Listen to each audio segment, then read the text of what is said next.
G'day guys, Lemon Eating Cow here, and I am back playing Resident Evil 7 on the PS4. And more specifically, I am playing the Banned Footage Vol.2 DLC, which came out just last week, I think. Anyway, the game I am playing today is 21, one of the banned footage tapes on the DLC. And this is basically, I'm sure a lot of you know it, Blackjack or 21 Bust. So the aim is to get your cards as close to 21 or on 21 as you can without going over and busting.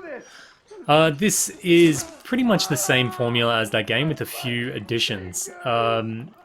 You're pretty quickly introduced to a trump card system, which is a card or a token that you get, and you can change the rules of the game slightly. You can pull specific cards to try and help you reach that 21 number, or you can up your opponent's bet on each round, or you can return their cards to the deck, or even your own cards to the deck and redraw.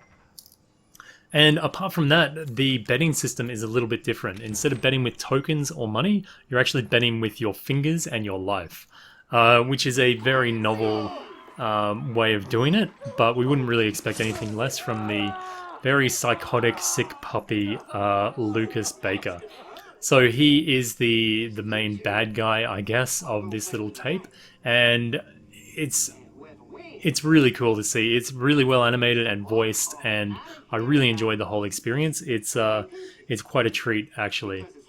So the game modes, it starts off with you having little guillotines over your fingers, and the bets are actually your fingers.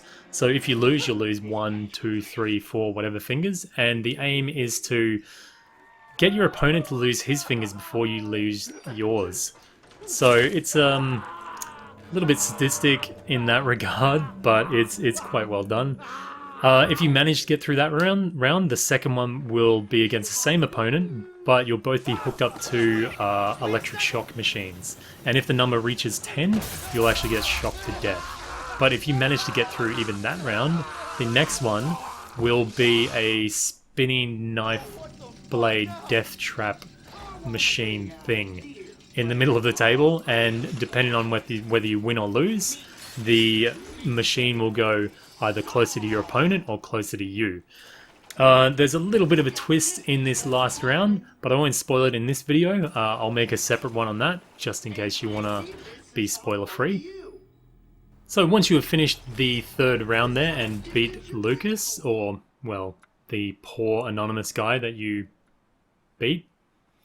Anyway, once you've done that, you'll actually unlock the Survival Mode and Survival Mode Plus, which adds a little bit of replayability to this mode. It's the same basic premise as the main game, but you'll just simply have to survive as long as you can against other opponents. The thing is, each time you play this game, you get a new high score, or unlock different achievements. You'll get different unlocks in the game, different trump cards and different decorations for the room, things like that. So it's really cool that they've put so much time and effort into these DLC, and I'm quite impressed so far.